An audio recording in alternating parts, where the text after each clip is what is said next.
daw na darating. Nakakompleto na nga kami mga guys. Pinaliwanag na din sa amin yung gagawin para mamaya sa field trip. Chot! Nasa labas na din pala yung mga Miss Universe. Kaya pinalabas na din kami mga content creator para ma-meet na din sila. Nandito din pala yung tropa ko na si Card. Nakasama si Mahalia. Mapapasada all ka na lang talaga kasi may kasama jowa. Chot!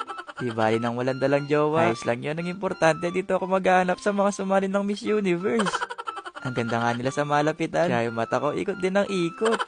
Hindi nga daw sila kompleto ngayon kasi yung iba nagkasakit. Kaya baka yung iba sa inyo hanapin sila. Sobrang hirap din kasi talaga sumali ng pageant. Kaya kailangan mo din talagang maging malakas. Pero kung ikaw na kayo mismo nandito, kapag nakita mo nga sila sa personal, masasabi mo lahat sila pwedeng manalo. Hinahanap ko nga si Miss Pampanga. Kaso nga lang nagkasakit daw siya. Kaya sabi ni Russell, siya na muna daw yung papalit kay Miss Pampanga.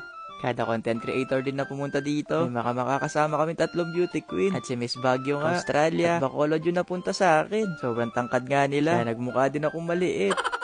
Bago nga natin sila interviewin, ipapakita mo na nila